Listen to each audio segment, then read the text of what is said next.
noite, a palestra de hoje será sobre estenose de junção uretero-pélvica com a doutora Fernanda Leão, graduada em Medicina pela Faculdade de Medicina do ABC, com residência médica em Cirurgia Geral, também pelo Hospital Universitário na Faculdade de Medicina do ABC, e residência médica em Cirurgia Pediátrica no Hospital da Universidade Santo Amaro. Além disso, possui estágio em Urologia Pediátrica em Harvard Medical School, Boston, Estados Unidos, e possui mestrado em Urologia Pediátrica pela Universidade Internacional de Andalúcia, Espanha. Atualmente é coordenadora da equipe de Cirurgia Pediátrica do Hospital Infantil Sabará. Muito obrigada por ter aceito esse convite. E agora eu deixo a palavra com a doutora. Então, boa noite. Eu gostaria de agradecer à comissão organizadora pelo convite, a doutora Karine, e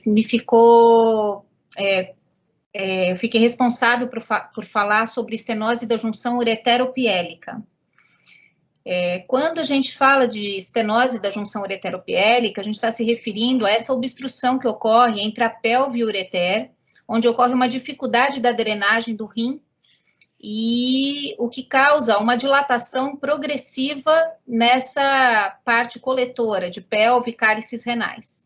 Então, é uma causa de hidronefrose, ocorre mais frequente no sexo masculino, geralmente à esquerda, é onde a gente vê com mais frequência. A gente pode ter também uma associação de estenose de Jupe bilateral em até 40% dos casos, e pode ser responsável por uma das causas de infecção urinária na infância.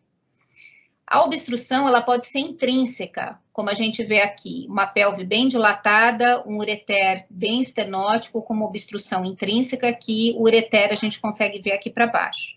Ou a gente pode também ter causas de obstrução extrínseca, como vasos anômalos, que são frequentes em 15 até 25% dos casos. A gente vê aqui um vaso anômalo, vaso polar, causando uma obstrução na região da junção uretero-piélica. Dobras ureterais, às vezes dobras que a gente encontra aqui na região do ureter, também são causas de obstrução, assim como a implantação alta no ureter. Então, o ureter que está implantado aqui em cima, ele acaba não tendo uma drenagem adequada desse rim. Então, causam a dilatação, que é a hidronefrose. Outras causas menos frequentes são pólipos. Aqui a gente vê uma imagem endoscópica de presença de pólipos na região da junção uretero-piélica, e pregas valvulares fetais persistentes. Então, a gente vê um ureter serpiginoso aqui, bem na região da jupe, aqui a pelve, aqui o ureter, e o ureter com essas pregas valvulares fetais, que pode ser a causa da obstrução. Quando a gente pensa na patogênese da doença, a gente lembra que o broto ureteral ele se forma na 12ª semana de gestação e ele invade o blastema metanéfrico. Então, aqui o broto que se forma perto da região da bexiga, ele invade o blastema metanéfrico e começa a formar os cálices e a porção coletora do rim. E, nesse momento, pode ocorrer uma alteração de recanalização do ureter, onde não ocorre, então, uma passagem da urina, ocorre uma obstrução, ou então até uma alteração na transição da musculatura da pelve para o ureter, porque a musculatura pélvica é uma musculatura circular e o ureter é uma musculatura longitudinal. Então, essa mudança da musculatura ocorre bem nessa região da jupe. Então, uma alteração dessa mudança de musculatura, que pode persistir com pregas, com musculatura circular nessa região, faz com que essa região fique sendo uma causa de obstrução nessa junção. A recanalização incompleta do ureter é uma das causas intrínsecas e é a mais frequente em neonatos. E com isso, a gente pensa que a hidronefrose, ela, hoje em dia, o que é mais frequente, a gente fazer um diagnóstico já pré-natal. Quando a gente tem, então, um diagnóstico pré-natal de hidronefrose, a gente entra num diagnóstico diferencial de várias doenças que causam hidronefrose, não só a estenose de Jupe. Então, mais de 70% das dilatações renais, elas acontecem entre a 28ª até a 32ª semana. Você pode ter falso positivo no ultrassom pré-natal em 9 a 22% dos casos e confirma-se o diagnóstico de hidronefrose no pós-natal e até 75% dos casos. Quando foi feito o consenso da Sociedade Fetal de Urologia, se observou que 30% das causas de hidronefrose ocorriam por uma obstrução da junção ureteropiélica. Aqui a gente pode ver as várias causas de hidronefrose, não só a estenose de Jupe, mas refluxo, válvula de uretra posterior, ureterocele, mas a estenose da junção ureteropiélica entra aqui em até 30% dos casos de hidronefrose pré-natal. E desse montante de hidronefrose pré-natal, 19 a 25% das crianças vão necessitar de cirurgia. O diagnóstico pré-natal da hidronefrose e o manejo pós-natal é sempre muito discutido, né? E o diagnóstico antinatal, a Sociedade Fetal de Urologia, ele classificou em uma graduação dessa hidronefrose, para ver quais eram os casos que podiam dar preocupação para fazer um acompanhamento mais de perto desses bebês e quais eram os casos onde se podia fazer um acompanhamento mais tranquilo, sem muita preocupação com uma indicação cirúrgica possível. Ele classificou desde o grau 0, que é um rim normal, até o grau 4, com uma evolução com dilatação da pelve, dilatação dos cálices, como a gente vê que começa a aparecer aqui, até o grau 4, onde tem dilatação de pelve, dilatação de cálices e uma diminuição do córtex renal, que é o caso mais grave da hidronefrose nessa classificação. Dessa forma, a gente sabe que toda hidronefrose fetal exige um ultrassom pós-natal. E esse ultrassom pós-natal, ele tem que ser realizado no 3º ou 4º dia de vida. Por que isso? Porque é nessa fase que a criança atinge uma diurese fisiológica. Então, você precisa repetir esse ultrassom do diagnóstico pré-natal nessa fase, no 3º ou 4º dia de vida. Lembrar que o controle pós-natal é fundamental para os pacientes que têm hidronefrose pré-natal. O segmento desses pacientes, ele pode ter um baixo risco ou um alto risco, dependendo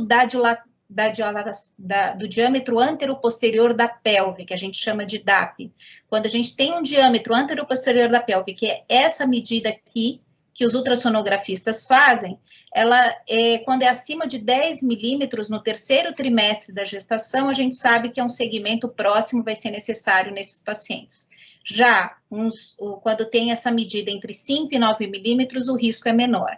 Lembrar que as grandes hidronefroses sempre precisam de uma confirmação precoce. Não dá para liberar essa criança sem ter uma avaliação mais de perto quando a hidronefrose é importante. Então, se o primeiro ultrassom é normal, depois que a criança nasce, tem que repetir esse ultrassom com 1 mês, com 6 meses e com 1 ano. Isso quando você tem um diagnóstico de hidronefrose pré-natal. Por quê? Porque a gente sabe que 45% dos pacientes que têm um ultrassom pós-natal normal, com diagnóstico prévio pré-natal de hidronefrose, vão apresentar ultrassom alterado no segmento. Por isso a importância, mesmo com ultrassom pós-natal normal, tem que repetir esse ultrassom, fazer um segmento por um período até 1 ano de idade dessa criança. As hidronefroses pela Sociedade Fetal de Urologia, grau 1 e 2, tem um risco de 30%, enquanto os grau 3 e 4 passam a ter um risco de 96%. A gente tem que lembrar também que a maioria das hidronefroses são transitórias. Por quê? Por uma imaturidade das fibras musculares que alteram a peristalse do ureter e da pelve, fazendo com que esse rim não esvazie da forma mais adequada, e conforme o bebê vai se desenvolvendo, isso vai melhorando, o esvaziamento da pelve vai se tornando melhor, e pode ter períodos também com aumento de diurese, pode ter o efeito hormonal, e tudo isso vai fazer com que tenha uma hidronefrose transitória nesses pacientes. Então, no manejo pós-natal, a gente tem esses dados aqui importantes para o risco de intervenção cirúrgica nesses pacientes. Então, quando você tem um diâmetro antero-posterior da pelve, a partir de 20 milímetros já é um número que tem que chamar a atenção, porque aí começa a aumentar o risco da intervenção, desde 29% até 100% quando esse diâmetro passa a ser 50 milímetros. Esse estudo, esse consenso multidisciplinar, foi uma forma de tentar uniformizar a classificação das dilatações do trato urinário, de forma de estabelecer uma comunicação entre as especialidades, para saber que momentos que deveria ser feita uma investigação maior nesses pacientes, quais eram os dados importantes, os parâmetros importantes do ultrassom. Então, nesse consenso, vários aspectos foram relevantes, o que a avaliação do ultrassom, não só o diâmetro anteroposterior da pelve é importante, mas se tem dilatação de cálices, se é dilatação de cálice central ou se já é dilatação de cálice periférico, se tem uma diminuição do parênquima renal, do córtex renal, o aspecto do parênquima, que se é hiperecogênico ou não, isso faz diferença na avaliação dessa função desse rim futuramente. O ureter, se tem dilatação ou não, se tiver uma dilatação de ureter, a gente já não pensa em estenose de Jupe, a gente pensa numa outra doença causando a hidronefrose, como refluxo, como válvula de uretra, e alterações na bexiga, que também falam a favor de não ser como diagnóstico a estenose de Jupe. O oligodrâmino também entra nessa classificação. Lembrando aqui, pelos valores normais, que eles classificam desde o pré-natal até o pós-natal. Então, do pré-natal, dependendo da idade gestacional, qual seria o valor normal, e o pós-natal, o valor normal, depois de 48 horas do nascimento, menos de 10 milímetros seria um valor normal para esses bebês com hidronefrose. Então, segundo essa classificação, eles avaliaram, recomendaram, fizeram recomendações a partir de uma avaliação antinatal ou pós-natal, classificando em risco baixo ou risco aumentado no pré-natal ou no pós-natal, risco baixo, intermediário ou elevado. Isso fez com que funcionasse tentasse normatizar e para que esses pacientes tivessem uma forma de classificação que fosse mais uniforme entre vários especialistas. Diante disso, o quadro clínico do paciente, depois que ele nasce, ele depende muito da faixa etária. Então, num neonato, você vai ter um quadro clínico mais frequente, uma massa abdominal palpável, né? O que a gente vê muito quando as hidronefroses importantes. A gente sabe que 50% das massas abdominais palpáveis em crianças com menos de 1 ano são de origem renal, sendo 40% secundárias à estenose de Jupe. Então, aqui tem uma porcentagem grande dessas crianças que têm massa palpável pode ter estenose de Jupe. Já nas crianças maiores, a gente vai ter outras associações. Então, a infecção urinária é muito frequente, ou uma hematúria, que muitas vezes pode estar relacionada a um trauma leve, então, um trauma abdominal leve numa criança, onde ela apresenta essa hematúria, muitas vezes você faz um diagnóstico de uma estenose de Jupe numa criança por essa hematúria. Hipertensão arterial pode acontecer, não é tão frequente, e um quadro que é mais frequente é a dor abdominal nas crianças maiores em 35% dos casos. Esse quadro de dor abdominal, náuseas e vômitos, ele é muito frequente nos casos de estenose de Jupe por um vaso polar anômalo.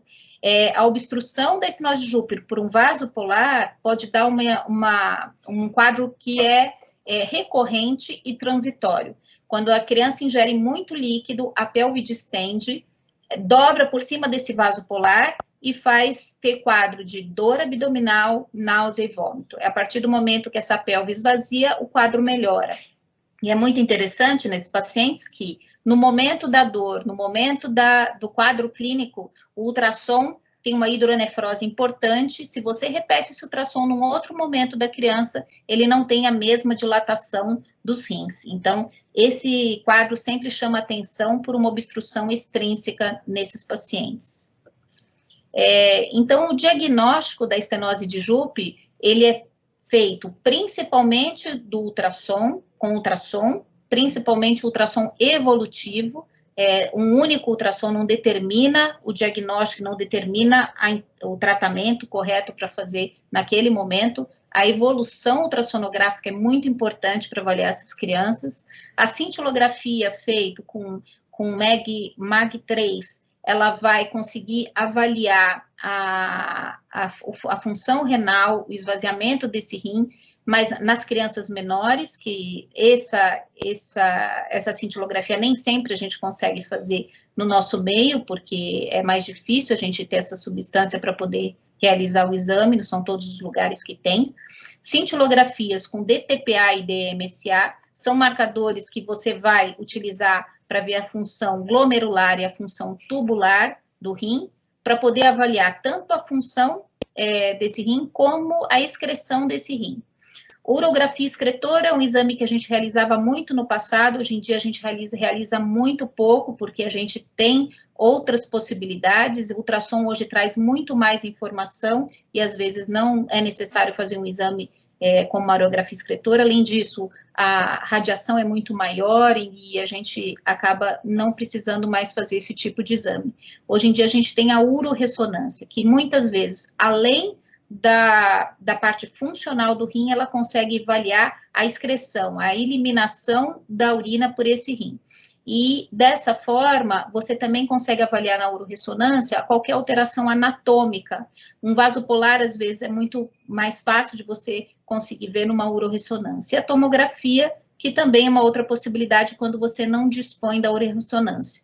Quando a gente vai fazer escolha do melhor método diagnóstico, a gente tem várias coisas que a gente tem que pensar. A gente tem que pensar no custo do lugar que você está trabalhando para ver o que você dispõe de exames para que você possa fazer o diagnóstico dessa criança. E, no caso de pensar no ultrassom, você tem que ter um ultrassonografista experiente também, porque ele é muito dependente do examinador. É importante demais a interpretação dos exames, principalmente os exames da medicina nuclear, que são as cintilografias. É importante o grau de hidratação desse paciente, isso interfere muito no resultado dos exames. Se você tiver um paciente que não está bem hidratado, esse paciente vai ter um resultado alterado e não necessariamente é fidedigno. A função renal é importante. Se você quer avaliar a excreção desse rim num rim que não tem função, você não vai conseguir avaliar a parte excretora desse rim. A repressão vesical interfere também, uma bexiga cheia, uma criança que é retencionista, que segura muito o xixi, você tem que alongar esse exame até conseguir o esvaziamento completo dessa bexiga, porque se a bexiga estiver repleta, ela vai interferir no esvaziamento do ureter e o esvaziamento desse rim também. A posição do paciente é importante, às vezes uma posição em decúbito ventral facilita o esvaziamento do rim, e se a criança tiver refluxo vésico-ureteral, também, porque o refluxo vésico-ureteral ele pode dar uma curva obstrutiva desse rim e não necessariamente esse rim tem obstrução. Se tiver refluxo, essa curva pode vir alterada. No DMSA, que é o estudo renal estático, o que é importante? O diferencial. Se tiver um diferencial acima de 10%, tem que chamar a atenção que esse rim está sofrendo, que esse rim está perdendo função. Então, aqui a gente tem a função diferencial desse rim e a preocupação que ele vai adicionando conforme a diminuição da função desse rim. Então, em menos de 20% de função desse rim, a gente tem que estar muito atento que esse rim está perdendo função, provavelmente secundário a essa obstrução. Já o estudo renal dinâmico, que é o DTPA, ele vai avaliar a função glomerular, onde você vai ver nos exames, nas imagens sequenciais, a eliminação do contraste por esse rim. Então, aqui, os rins contrastados, os dois rins, e a eliminação. A gente observa aqui, numa avaliação aqui, a criança posterior, vê que o rim esquerdo, ele é um rim que está demorando, que não está conseguindo eliminar o contraste. E a gente, nessa imagem maior, a gente consegue observar. O rim direito já esvaziou, o rim esquerdo ainda não esvaziou, e a gente não vê o ureter visível aqui, sugerindo que tem uma dilatação do ureter. Então, provavelmente, esse rim tem uma dificuldade maior de esvaziamento. que é importante? A bexiga, o ideal é que esse exame seja feito com a fase pós-miccional, com a bexiga vazia, para que não ocorra interferência no esvaziamento desse rim, né? Aqui a gente vê a curva de excreção aqui do rim esquerdo, que é uma curva em platô, enquanto o rim direito, que esvazia direitinho, ele tem essa curva que mostra a eliminação do contraste de forma adequada. Então, o ultrassom acaba sendo o exame que a gente faz com mais rapidez, com mais frequência, mas ele é examinador dependente. E o ultrassom, ele tem que dar várias informações aqui para a gente. Não só o diâmetro antero-posterior da pelve, onde a gente já conversou sobre aquelas medidas importantes do diâmetro, mas como a espessura do córtex, a presença do ureter dilatado, a espessura da parede vesical, se tem uma uretra posterior dilatada, se tem resíduo pós-miccional elevado. Todos esses parâmetros são importantes no momento de você, primeiro, fazer um diagnóstico de certeza, segundo, avaliar como esse rim está evoluindo, se ele está melhorando ou se ele está piorando do esvaziamento, desse esvaziamento renal. Então, se você tem uma criança que nasceu com uma estenose de Jupe, você não sabe se é uma obstrução transitória própria da imaturidade, conforme a criança vai crescendo, ela vai melhorando, o ultrassom de controle, um segundo ultrassom que você vai acompanhar, você já vai avaliar se teve piora do diâmetro antero-posterior da pelve, se está mais dilatado, se o córtex ficou mais fino, menos espesso. Isso fala a favor de um rim que está sendo comprimido pela dilatação. E aí a gente sabe que essa criança pode necessitar de alguma intervenção. Já se você tiver um ureter dilatado, faz suspensar de um outro diagnóstico, e não de uma estenose da junção uretero-piélica. Aqui é um exemplo de um ultrassom evolutivo. Então, uma criança com 7 meses, nesse ultrassom, quando ela estava com 9 meses, e uma dilatação com dilatação de cálices, uma dilatação de pelve, o córtex mantido, já com 11 meses, onde mostra um aumento dessa dilatação, os cálices estão mais dilatados, e a caracterização desse processo evolutivo do ultrassom que mostra que a criança está tendo uma evolução do quadro que, nesse caso, a gente tem que intervir, pensar numa intervenção. Lembrar que a estenose de Jupe pode estar associada com refluxo em 20% dos casos. Esse é um caso de um refluxo vésico-ureteral, onde a gente tem uma pelve enorme, que é desproporcional à dilatação do ureter. Quando a gente tem essa desproporção entre a pelve e o ureter num refluxo, a gente tem que pensar que pode ter uma obstrução, uma estenose de Jupe secundária, que a gente vê bem a dobra do ureter, num ureter tortuoso de refluxivo. Essa dobra do ureter é a causa da obstrução e da drenagem inadequada desse rim. Então, lembrar sempre que pode existir essa associação com refluxo. Então, quando a gente começa a pensar nas opções terapêuticas, a gente tem desde o tratamento conservador, nos casos que estão tendo uma boa evolução do quadro, até as cirurgias, que vão desde cirurgia minimamente invasiva ou aberta, técnicas endurológicas, a videolaparoscopia e hoje a robótica. O tratamento conservador, ele é utilizado no paciente que está assintomático, quando o paciente tem manutenção ou melhora do grau da dilatação, tá? E quando o paciente tem manutenção ou melhora da função renal. A gente tem que lembrar, quando a gente pensa no tratamento conservador, que a dilatação nem sempre significa obstrução. A gente pode ter dilatação sem obstrução. Por quê? Porque às vezes a pelve é complacente, é uma pelve que distende, é uma pelve que dilata, e ela às vezes pode ser mais lenta para esvaziar, e não significa que esse rim está obstruído. Lembrar também que grandes dilatações, às vezes, são menos vulneráveis ao dano renal do que as pelves que apresentam uma pequena capacidade. Por quê? Muitas vezes as pelves de pequena capacidade, elas têm uma pressão muito maior e levam a maior dano renal. Por isso que nem sempre as grandes dilatações são as que lesam mais o rim.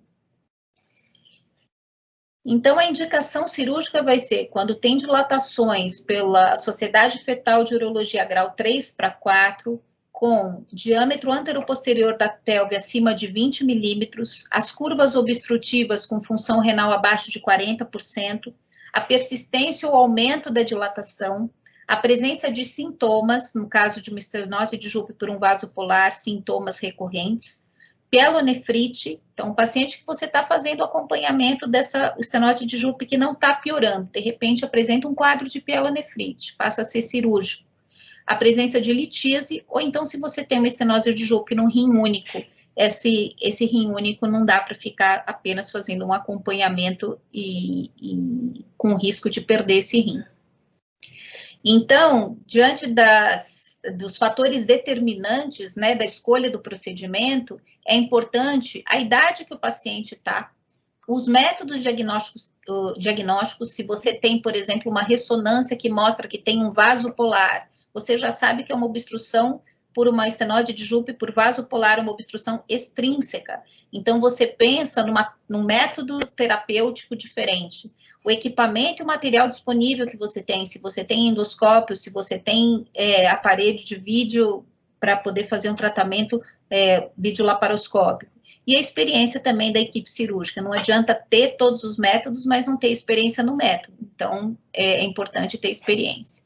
Então, aqui a gente vê uma pelve dilatada, aqui o ureter, aqui a Jupe está reparada, essa dilatação no ultrassom. Aqui é uma urografia excretora que se fazia antigamente, só coloquei para ilustrar, uma pelve bem dilatada, os cálices aqui visíveis nessa dilatação. E aqui a gente vê que não aparece o ureter para baixo, então esse rim bem obstruído.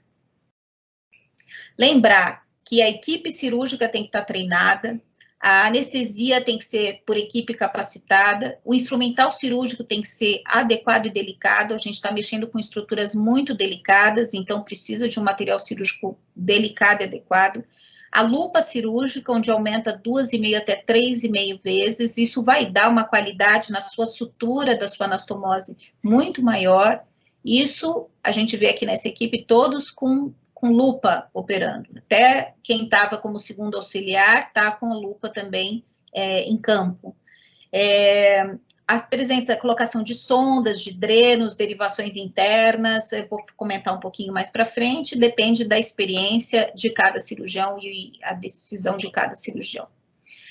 Na cirurgia, então, convencional, o acesso cirúrgico pode ser ou por uma incisão de uma lombotomia posterior, como a gente pode ver aqui, utilizada mais em neonatos, a lombotomia clássica, que aqui a gente vê a abertura de vários planos na lombotomia clássica, que na criança maior ou adolescente, numa cirurgia aberta, é utilizada. E o acesso anterior, aqui um acesso anterolateral, realizado nessa região aqui, anterolateral do bebê. E os casos de rim pélvico, a gente pode fazer uma abordagem por uma incisão de Gibson ou Fanny-Steele, que são nessa região aqui e nessa região aqui. Então, essas são as possibilidades numa cirurgia convencional. Mesmo a cirurgia convencional, ela pode ser minimamente invasiva, ela pode ser simplificada.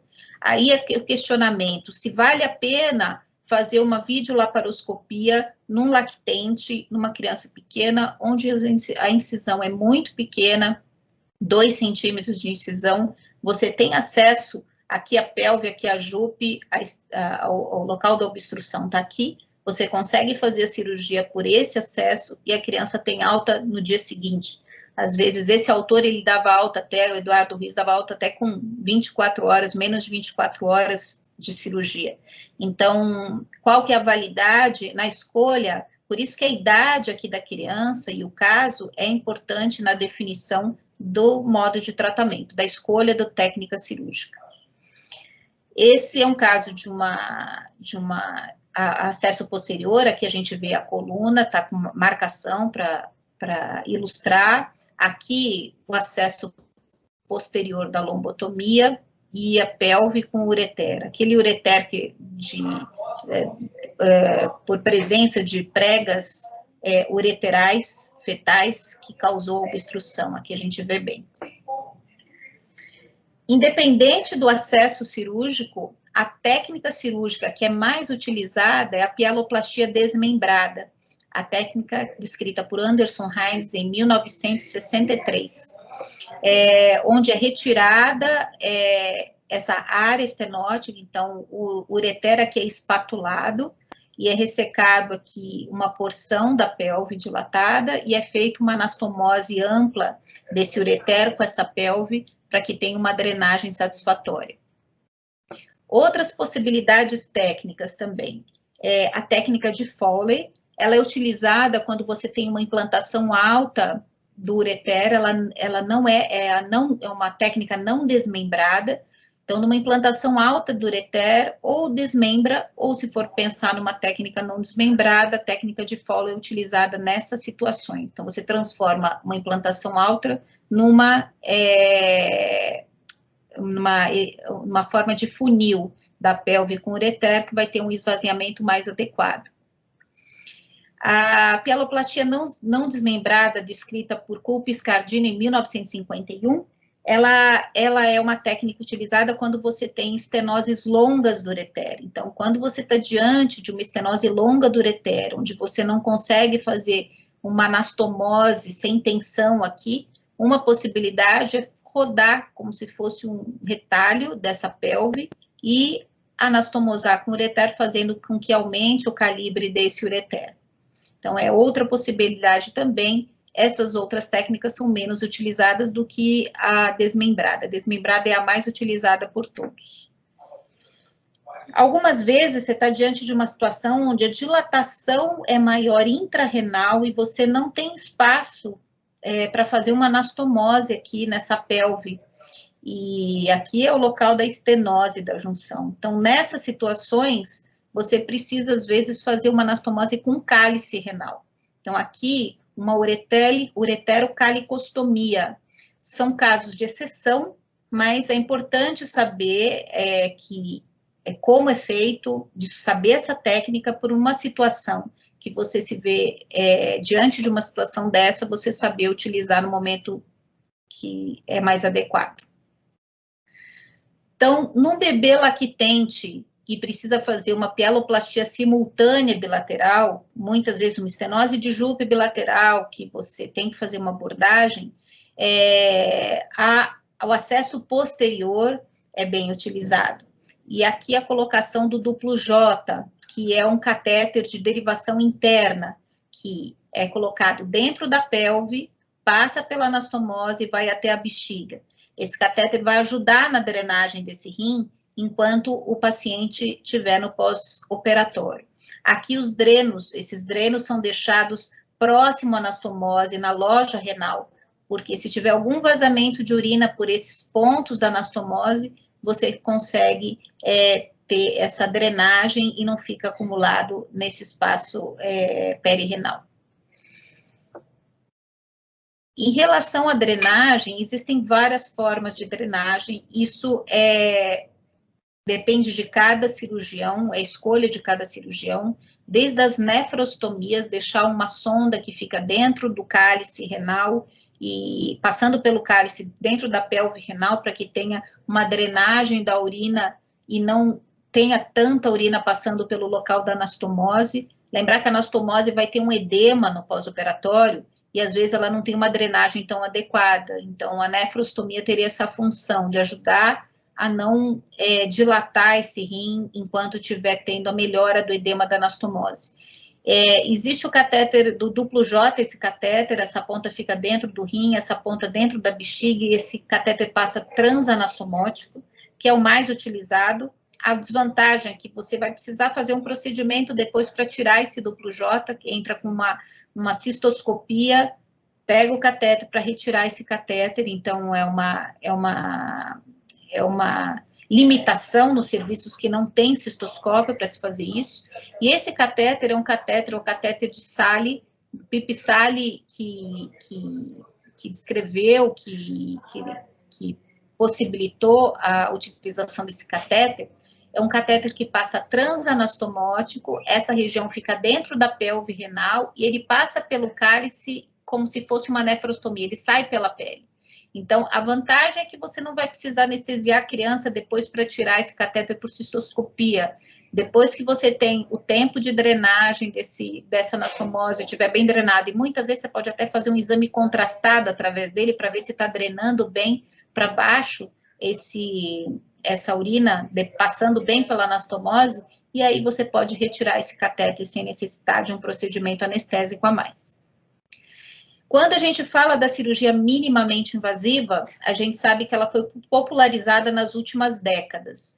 Então, em 1993, foi o primeiro caso de uma pieloplastia videolaparoscópica. Em 95, primeiro caso na população pediátrica. Em 2002, a primeira série de pieloplastias robóticas. Então, quando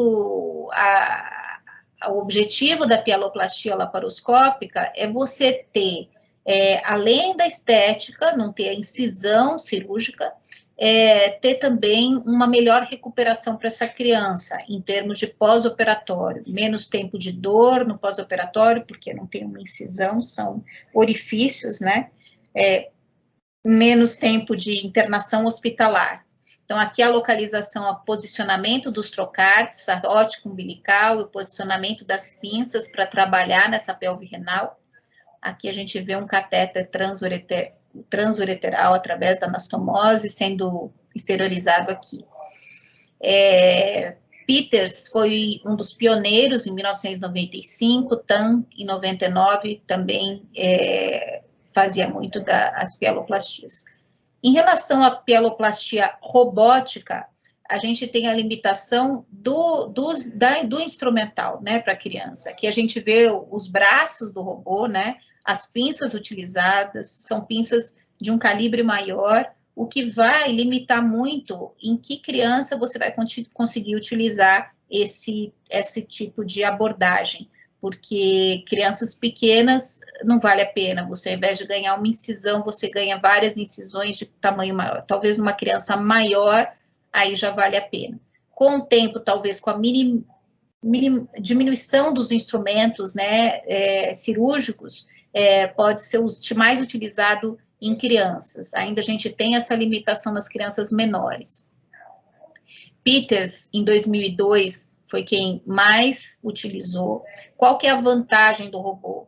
Esse movimento da pinça do robô é um movimento com uma maior facilidade, um movimento amplo, o que dá uma maior facilidade técnica pela maior mobilidade dos instrumentos. E a desvantagem do robô é que tem um custo elevado, né? Então, aqui, todo esse procedimento, a técnica da pieloplastia, que é delicada, no robô, você tem essa delicadeza nas pinças e nos movimentos, e facilita a anastomose. O que é mais grosseiro é o tamanho das pinças, mas a delicadeza dos movimentos você consegue ter no robô. Então, aqui a gente tem exemplos de como é feito a abertura da pelve, espatulando o ureter e ressecando essa pelve. Aqui a anastomose, né? O movimento do robô aqui, essa sutura feita pelo robô é muito mais facilitada pela movimentação do instrumento, do instrumental, do braço do robô. Bom, outra forma de tratamento é quando você tem a transposição, fazer a transposição dos vasos polares, no caso de uma estenose de Jupe por vaso polar. Aqui a gente tem um exemplo, uma cirurgia aberta, onde se deparou com uma pelve, aqui o ureter, e um vaso polar que estava bem aqui em cima, nessa localização. Nessa fase da cirurgia, esse vaso já tinha sido dissecado. Como que é a técnica de transposição dos vasos polares? Quando você tem um diagnóstico pré-cirúrgico de que é uma obstrução por vaso polar, uma das escolhas é fazer a pieloplastia por laparoscopia e fazer uma técnica não desmembrada, essa transposição dos vasos polares. Ela foi primeiramente descrita por Hellstrom em 1949, depois Meng em 2003 e Goodbow em 2006, eles utilizaram e lançaram as suas séries com bons resultados. Então, esse vaso, ele é dissecado e ele é feito pontos na pelve, colocado na região anterior da pelve e suturado de forma que ele não fique compressivo, né? Para que ele não desça e se localize novamente onde ele estava na junção uretero-piélica. Então, é uma transposição desses vasos. Aqui, o vaso sendo dissecado e trazido para cima, aqui os pontos que são dados na pelve, para segurar o vaso nessa posição, para que ele não fique mais na localização da junção uretero-piélica, onde ele estava causando obstrução. Aqui quando a gente vai fazer o diagnóstico, um exemplo de um vaso polar. Nesse exame de tomografia, a gente vê que tem uma retificação na pelve inferior, isso fala a favor de um vaso polar e que ajuda na definição do tratamento cirúrgico. Então, a técnica do Hellstrom, videolaparoscópica, ela foi descrita por vários autores, os resultados. O que se questiona é se tem associado a esse vaso polar uma obstrução intrínseca também. Por quê? Porque a obstrução intrínseca é muito importante ser avaliada na hora do momento do procedimento, pois o Hellstrom não funciona quando existe uma obstrução intrínseca. Você tem que desmembrar essa pelve se tiver uma obstrução intrínseca. E muitas vezes, esse erro de diagnóstico, se é só uma obstrução extrínseca ou se tem também uma obstrução intrínseca, pode fazer com que esses casos não tenham uma boa evolução. Então, Leclerc, em 2009, ele descreveu 36 crianças operadas pela técnica, um tempo de segmento curto, de 20 meses, observou 94% de sucesso. Madec, em 2019, bem recente, 33 pacientes com tempo de segmento de 5,6 anos, quer dizer, um tempo de segmento mais longo, e ele viu caso de dor esporádica em 3 casos.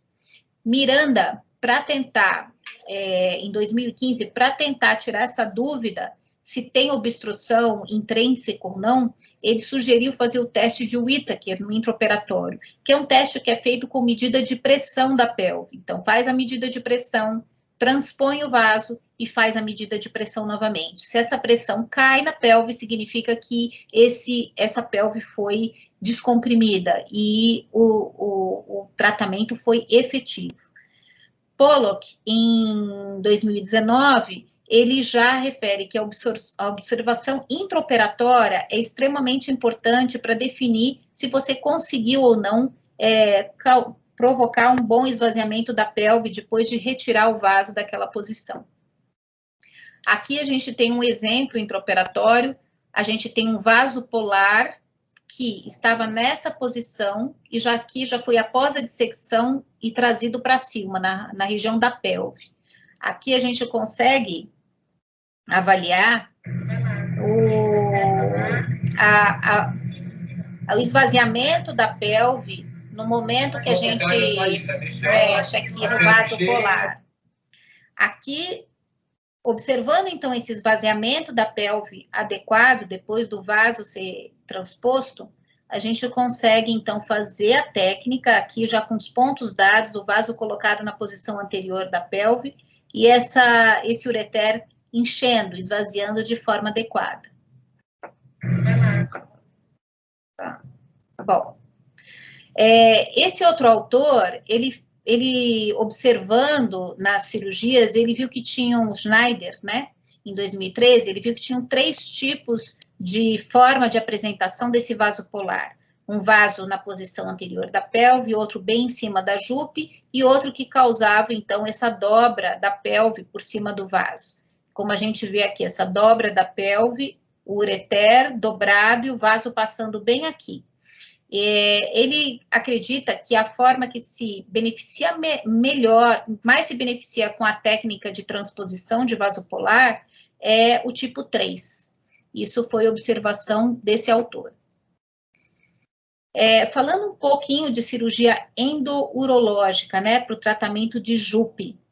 Essa técnica é utilizada ainda em poucos serviços, ela pode ser retrógrada ou anterógrada. Retrógrada quando a gente faz por via cistoscópica, e anterógrada por cima, pelo rim.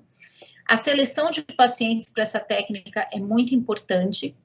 Lembrar que as hidronefroses volumosas, e quando tiver vaso polar, vai ter menos taxa de sucesso com essa técnica. Então, é importante a imagem pré-operatória para definir se vai ter resultado satisfatório ou não com a técnica endurológica. Ela é contraindicada quando tiver segmentos estenóticos longos, superiores a 1,5 centímetro, em função renal ruim. Então, ela depende de exames de imagem mais específicos para definir a extensão da estenose, no caso, uma uroressonância, para talvez definir a extensão dessa estenose, para ver se a técnica vai ser adequada. A utilização do Omnium Laser para incisar a região da estenose, e também a utilização de dilatação com balão, onde a gente vê uma taxa de sucesso de 66%. É uma técnica minimamente invasiva. Esse artigo aqui é de Madrid, foi o início da experiência deles com essa técnica. Hoje em dia eles têm muito mais casos, são 7 crianças aqui, uma média de idade de 61 meses, eles tinham casos que tinham feito já cirurgia prévia, e fizeram uma endopielotomia percutânea, dilataram com o balão, e no momento da dilatação eles já faziam a incisão. Esse AcuSize é um balão específico que, colocado por uma técnica endourológica, você entra com o balão, dilata a região da jupe e já faz a incisão aqui com essa... Ele tem uma lâmina já que faz a incisão. Então, a nossa experiência no Darcy Vargas com as pieloplastias laparoscópicas, a gente tem um levantamento de 2015, a gente tinha 24 crianças, 25 pieloplastias laparoscópicas, uma delas foi operada bilateral, de 3 a 15 anos de idade, tempo médio cirúrgico de 4 horas, e esses casos apresentaram uma boa evolução. A técnica de desmembrada foi em 18 casos, Hellstrom em 6 casos, e a técnica de Foley em 1 caso. Essas crianças tiveram tempo médio de analgésico 3 dias e tempo médio de internação 4 dias. Mais recentemente, em 2019, o ano passado, fizemos um levantamento das pieloplastias por transposição de vasos polares. Foi uma experiência de médio prazo. Então, eram 464 pacientes com estenose de Jupe. Desses, apenas 363 pacientes foram estudados. Tratamento conservador em 123 casos, 240 casos operados. Pieloplastia desmembrada em 187, laparoscópica em 20, e outros procedimentos, outras técnicas de pieloplastia em 19 casos. 14 casos foram submetidos à técnica de Hellstrom, com transposição de vasos polares. Desses, 4 foram abertos, porque tinha sido indicada uma cirurgia aberta, e 10 por videolaparoscopia. Dos nossos pacientes, dos 14 casos, todos eles evoluíram com diminuição da dilatação do rim, de 3,5 centímetros de diâmetro anteroposterior da pelve para 1,8 centímetros. E a média foi de 9 anos, sexo masculino, lado esquerdo, a queixa era dor abdominal, hematúria e infecção urinária. O acompanhamento desses pacientes foi por 4,7 anos, então foi um acompanhamento a médio prazo, e 1 caso só precisou de reoperação, porque foi um achado de fibrose com aderências, fazendo um kink, fazendo uma dobra do ureter nessa região. Então, aqui é um exemplo de um caso nosso, pré-operatório, essa dilatação importante, provavelmente no momento da dor, e aqui o pós-operatório da cirurgia com transposição de vaso polar. Então, aqui a gente vê a dilatação importante aqui, e aqui a dilatação mínima que esse paciente ficou no pós-operatório. Então, as complicações das pieloplastias são obstrução, fístulas. As fístulas geralmente são autolimitadas, elas diminuem com o tempo, desde que esse rim esteja bem drenado. Infecção urinária, perda da função renal, lesão ureteral e obstrução ureteral. E O que a gente sabe? Que nas pialoplastias laparoscópicas, você pode ter essa incidência de complicações intraoperatórias e pós-operatórias, e pode ter também risco de uma estenose de Jupe recorrente, 4,8%. O que a gente busca diante de uma estenose de junção ureteropiélica? Primeiro, fazer um diagnóstico preciso. Segundo, você escolher a forma ideal de fazer um diagnóstico que não deixe dúvidas em relação ao melhor tratamento dessa criança.